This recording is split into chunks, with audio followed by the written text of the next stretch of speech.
My wife cheated on me with my brother, took everything in the divorce, and now my family wants Maine to bail them out. I, 29M, got divorced from my wife, 27F. 2 months ago. She'd been cheating on me with my estranged brother, 27M, for a while, and 4 months ago, I finally found out when she told me that she was pregnant. Initially she tried to convince me that the baby was ours, but my brother's frequent visits made me question everything, so I decided to check her phone. I confronted her about whatever texts I found, and she ended up confessing that she'd been cheating on me with my brother, since she pretty much had no other option anymore. My family and I hadn't been on talking terms ever since I left home when I turned 18. They'd always treated me like an outsider even in my own family, and my brother was the golden child. I thought that it was a little weird to start the party meant for me without me, but then I saw the cake and completely lost it. I finally confronted my parents and asked them why they hadn't thrown me a party for an actual, real achievement instead, and they told me that after my acceptance letter, they didn't want my brother to feel left out, so they threw him a party instead. And instead of throwing a tantrum, I should be trying to uplift my brother as well. That just completely broke me, and that very day I made up my mind to never come back to them ever again, and I stuck to it. I paid my way through college by taking out a loan and working, and then rented a tiny apartment with a friend after I was done with college. I never spoke to my parents after I moved out for college, and neither did they try to get through to me either. Of course, ages have passed since then, and last year, my brother reached out to me online to ask if I wanted to reconnect with him, and my parents, since they really seemed to miss me. A lot had happened since I'd left home. Like 2 years ago I'd gotten married to my ex-wife. I was leading a very comfortable life, but I don't think I'd ever moved on from whatever had happened with my parents, so I did end up agreeing to meet them.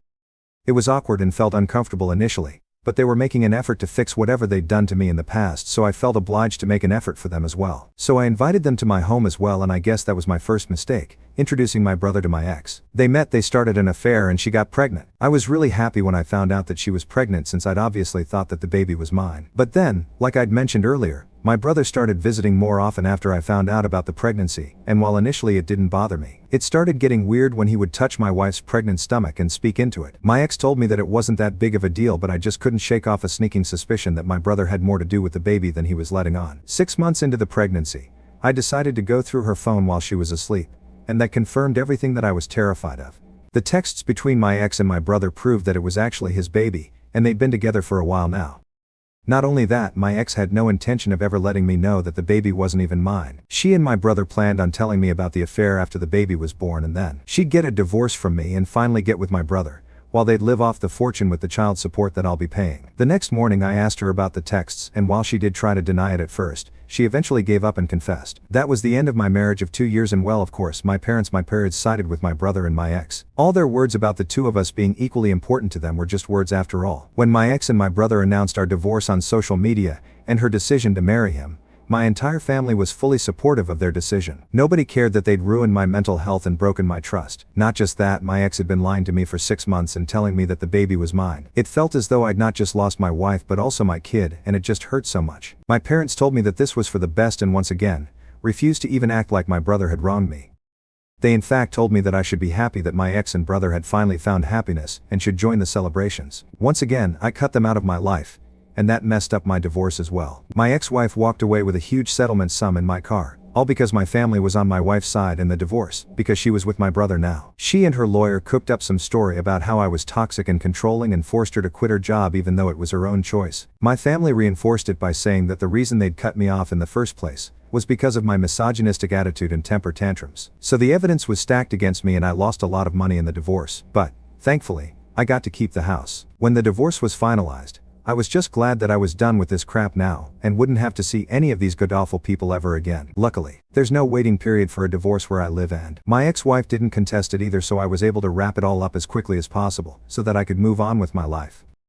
It was difficult to forget about all of this, but I drowned myself in work and pushed myself to be better, so that I could move on from this nasty episode as fast as I could. That paid off, since 2 weeks ago, I got a promotion, better position, better salary, and better company car, the works basically. And I couldn't have been happier about it, so I decided to treat myself to a solo dinner date at one of my favorite restaurants. But I made the mistake of posting about it online, and within a day or two, my mother contacted me and asked me to come visit them. I was baffled as to what they could possibly want from me now, since we hadn't even spoken after the divorce was finalized, and they'd supported my ex and her lies. I managed to ignore it for a few days, but then she started calling me relentlessly, and eventually, when nothing else worked, she showed up to my office. She simply refused to leave, and got into a fight with the receptionist, which was pretty embarrassing. So I promised that I'd visit in a few days, which was how I was finally able to convince her to leave. A couple of days after that, I finally visited my family. They'd used the settlement amount to move into a bigger house so they could accommodate the baby as well, who'd been born just a little over 3 weeks ago. I guessed that the alimony was also being used to pay the bills, but truth be told, it didn't really affect me that much since the alimony was a really small part of my salary at this point, and I could afford it. My brother wasn't home and my ex was asleep, so it was just my parents who spoke to me. I didn't try to make any small talk and simply waited for them to get to the point, so after around 5 minutes of silence, my father blurted out that my brother had been fired from his job and the alimony and settlement just weren't cutting it anymore. They said that they'd seen the post about my promotion, and were hoping that I could help them out since they were running low on money now. My parents retired a long time ago, my brother was out of a job, and my ex obviously wasn't going back to work anytime soon. The alimony wasn't enough to pay the bills for a family of 5, especially with a newborn in the house, and I knew that, too. However, I was shocked that they'd even had the audacity to approach me for it after everything that had happened. I was so shocked that I didn't even have anything to say for a good few minutes. But finally I came to my senses and decided that I didn't need to entertain any of this. I simply got up and left without a word. When I reached the door and opened it, I found my brother standing outside. My parents were telling me to stay back and hear them out, and my brother looked a little alarmed to see me there. I still didn't say anything and proceeded to leave. It was raining pretty heavily, and it was a short walk to where I'd parked my car outside their lawn, so I got completely drenched and I was already in a horrible mood. Now this is where I might have been the op, because my parents and brother came after me, and while I was looking for my keys in my pocket, they decided to ask me for help one last time. And this time, it was my brother who was making the plea. He's always been smug and arrogant, a direct result of the way our parents treated us. So it was weird to see him asking me for help. And it must have taken a lot of trouble to convince him, so they were definitely being honest about the bad face. Anyway, I sort of lost my cool and ended up telling them to leave me alone and that they could beg on the streets if they were really that hard pressed for cash, since a stranger who knew nothing about them was probably more likely to take pity on their condition than I was. Having said that, I got in my car and drove away, leaving them in the rain. I'm not going to lie, it was pretty satisfying to do that to my family since they've done nothing but mistreat me my whole life. It's been 2 days since that happened, and well, I'm not sure if I'm right anymore. My mother has been texting me non-stop and I feel so guilty for not helping them out. I know I have a lot, and sending them a little money won't actually hurt me, but after everything that's happened, it just feels like I'm being used, quite frankly. So either for not helping my family out with money after they took my ex's side in the divorce. Update 1. So I decided not to help them out. It was a pretty big deal for me since I felt awfully guilty about how I was just going to abandon them, but then I realized that, well, they'd been doing that to me my entire life. And even in the divorce, they'd been the ones who had thrown me under the bus, so why should I think twice before doing the same to them? I told my mother to stop pestering me, or else I'd be forced to get my lawyers involved, and that wouldn't end well for them. Now that naturally irked them, and so, my brother showed up to my house a few days ago to talk to me. He told me that while he felt sorry for how I'd been treated my entire childhood, he couldn't help the fact that he just was inherently better than me, which is why he was also treated like that. And he also told me that I should stop being so weird with our parents for doing what any other normal parent would have done in their place and just help them out since they're in a tough spot instead of holding grudges like a child. I laughed in his face because of how absolutely demented he sounded, talking crap like that. I told him that instead of trying to put me down and manipulate me into helping them out, he should probably be out looking for a job, and not wasting his time like this.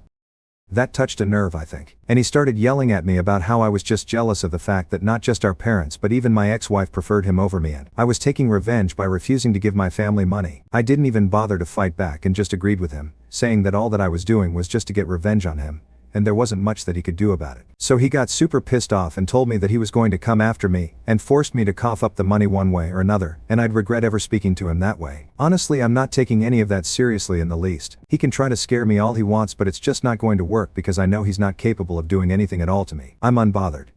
Update 2. Well, 3 days ago my brother visited me and tried to convince me to help them, but he was unsuccessful. My parents have already tried in the past and it didn't work out for them either. So this time my ex decided to call me up and speak to me. I was skeptical about answering, but then I decided to answer anyway, because if I didn't then they'd probably visit again and waste some more of my time.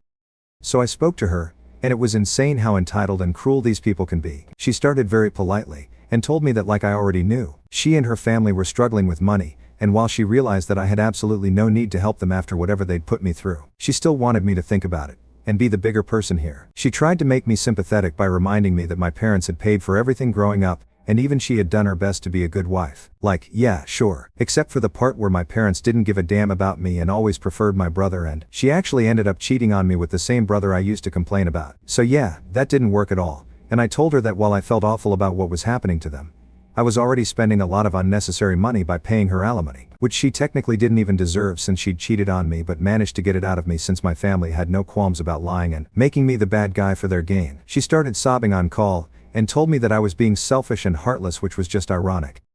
When I still refused to help, she told me that my brother was right, and that I'd left her with no choice but to get the law involved, and said that she was going to demand a higher alimony now and drag me to court to humiliate me once again. Honestly, I'd like to see them try. The first time around, I was so emotionally drained and depressed that I didn't even bother fighting back or trying to prove them wrong. I just gave in and agreed to pay the alimony without even attempting to prove their claims as false. I never was toxic or controlling or any of those things that they claimed, so she had no reason to cheat on me and so didn't deserve a single dollar out of the divorce. But whatever, I didn't care then and just wanted to get the divorce over with, no matter the financial impact of it. This time though, I'm ready to fight and make sure that I teach my family the lesson of a lifetime. Update 3. In a shocking turn of events, my wife was true to her words for the first time, and actually filed for a higher amount as alimony given that I'd been promoted. But this time I wasn't going to let things slide so easily.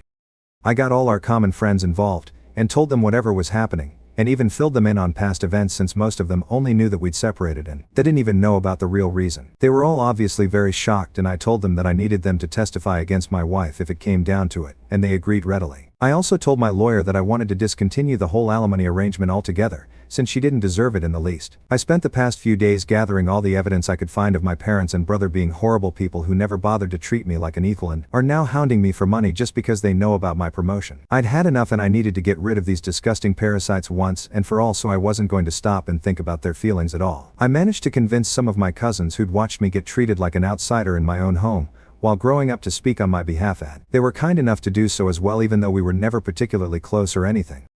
My lawyer was pretty pleased with whatever we'd managed to gather, and told me that this would be airtight, and we might actually be able to stop paying alimony. It was already known that she'd cheated on me, but the reasons given by my ex, painting me as the villain, and my brother as the hero who rescued her, were all lies, and even though I hadn't tried to fight back the last time, I was certainly going to set the record straight this time. And I did so too. My family had literally nothing to say for themselves when I brought up several video testimonials that my friends and a couple of relatives had recorded in my favor to prove that everything that my family had said was a lie, and that I wasn't the kind of person that they'd made me out to be. I guess that they'd figured they'd be let off the hook this time just as easily as the last time, but I wasn't that emotionally fragile anymore, and honestly, whatever they'd put me through had made me a lot stronger. So yesterday, it was finalized that I won't have to pay my ex any alimony anymore in light of whatever new information had surfaced, and I was probably the happiest man on earth when I realized that it was over.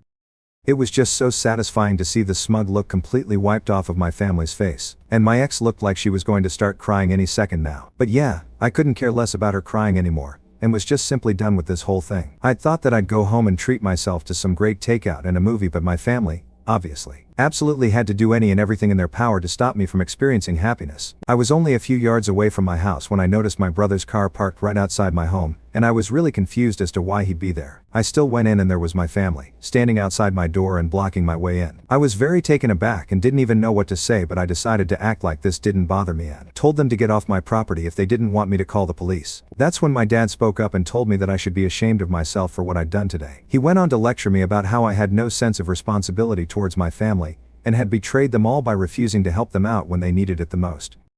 After he was done, I simply refused to answer or engage in any sort of conversation with him, and stood there silently. I just didn't want to give them the satisfaction of getting a rise out of me, because I'm guessing that's what the goal was, to get me so emotional that eventually I'd give up and do something rash and stupid. But I'm not an idiot, and their desperate measures weren't going to help their case at all, which they should have realized by then. My silence probably pissed them off even more, and even though my mother demanded that I treat my dad with respect and talk to him, I still refused to speak. I could see them getting agitated, because they'd clearly hoped for a huge fight, but nothing of the sort was happening. After some more yelling, my brother finally snapped and grabbed me by the collar. He then proceeded to try and hit me, but my dad managed to pull him back just in time while he yelled about how I was nothing but just a jealous loser who would never amount to anything. I mean, it was really funny, coming from an unemployed guy still living with his parents, and begging his brother for money to live on, but okay. I told them that they needed to leave or else I'd actually call the cops, and seeing how they're broke, they should probably make a run for it within the next 5 minutes. Begrudgingly, they went away, but not before one last-ditch attempt by my mother to shame me into coughing up some money. It still didn't work, and eventually, they left. It's been almost a day since that, and they haven't tried to contact me since, and I'm truly hoping that it stays this way now. Now on to the next story. Story 2. Found out wife cheated on me with my stepdaughter's father, so I divorced her immediately. My 33M wife 33F cheated on me in December. I walked in on them at his house as I knew what was going on. It was my stepdaughter's father. I had been kicking him off our property for years and keeping his anger in check. I spent all day taking care of the house, the pets, the yard, and her daughter, 4F. When we got married, she had me donate my beater so I could drive one of her cars. I even did a little part-time work on the side at the law firm she works at. My days began at 6 a.m. and ended as late as 2 a.m. some nights because of all the chores I was responsible for. I tried to forgive her but continued catching her talking to him and even making plans to sleep with other male friends, all the while assuring me she wanted us to work. She abused me sexually and emotionally, telling me that cheating was my fault because I should have done something to stop it, and using guilt and threats to make me have sex with her when I was clear I wasn't ready for that. She got pregnant after I caught her with him, and I asked for a DNA test. Instead, she went and got an abortion immediately and blamed me for that too. I decided to leave last month and quit my job. Since then, my family has been supporting me and I struggle every day to get out of bed and even just feed myself. We were married less than a year. I am getting no spousal support, no car, had to leave my job, lost half of my family, her family, my stepdaughter. I have no home, and was left with no money. If it wasn't for my family helping me, I would be completely homeless. My mental health is in a bad place, as I have found out that cheating was happening even when we were just dating. It was all fake or some kind of game for her, and I'm left to pick up the pieces. I was cheated on and abused, and I am the only one being punished. I'm told there's little I can do by my lawyer, whom I trust a great deal. He is a trusted family friend. What do I do with all this emotion? How do I fix myself? I know I need to take baby steps, get another job, etc. But leaving the house feels like an insurmountable task right now. I'm struggling with severe depression and anxiety in public. Even being with my friends is extremely taxing and leaves me a sobbing mess when I finally can drive home. I feel broken and nothing is getting better, and I don't know what to do. Update 1. Ex-wife bringing AP to our divorce hearing. Title says it all. A friend informed me that my ex-wife will be bringing the AP to the divorce hearing as a final jab at me. How should I deal with this? Several friends have offered to come as support, but some have said I should just do my best to ignore them. What would you do? Update 2. My divorce hearing was finally today. My post history contains my full story. But I was abused by my ex-wife after catching her in our bed with another man days after Christmas last year. I tried but as time went on, I kept catching her talking to the same guy and even planning to go see others out of town while getting inappropriate sexual Snapchats and texts from them, all while lying to my face and telling me she has cut contact. Every single time, same story. I finally told her I was leaving and would be filing for divorce, and she told me again that if I left she would kill me. Here we are though. I am alive and she is permanently out of my life. I came home from the courthouse and hit a few new maxes in the gym and I'm all around feeling great. She doesn't know where I live, moved out of town, and she doesn't know where my new job is. This woman, who I love dearly, and would have done anything for, took everything from me. My job, my car, my home, my stepdaughter, my marriage, my mental health, and potentially my baby. Even though I am confident it was AP's baby. She aborted it when I asked for a DNA test. This entire year has been an unending hell for me, and all the while she blamed me for leaving and tearing apart our family. By the time she arrived this morning, I was already speaking to my lawyer. We just had to be present and get the papers signed by the judge. I never looked at her once, not even when she tried to hand me mail from the house. I just grabbed it and kept walking. I did notice that AP didn't come with her. Odd, since she had been saying to mutual friends he would be coming with. Everything proceeds fine. I was stressed and emotional on the inside, but I kept a gentle smile on my face and kept my spirits high. She was sounding like she was about to cry, but I never looked. It was until I got home that I noticed a note mixed in with my mail. AP wasn't there because he got some other girl he was seeing pregnant. I tore it up and threw it away. She had a loving husband and she cheated, lied, and hurt me till I left her, and she did it for a loser that was seeing other girls anyway. The cherry on top is that AP hates being a father. He is lazy, beat my ex-wife when they were together, and drops his daughter off with his mother anytime he has her. She called him by his first name and called me dad because she barely knew the guy. His own mother cried on Christmas while we shared a drink because she was so happy her granddaughter had me in her life. This new baby will destroy his life even further. My only hope is that whomever he is having this baby with gets away from him ASAP for the baby's sake. Despite how high energy I am, I feel very alone today and am bouncing between very happy and very muted. Sorry if this is all over the place. I'm just feeling very strange. I thought it would feel better. But if I'm being honest, I wish none of us were suffering.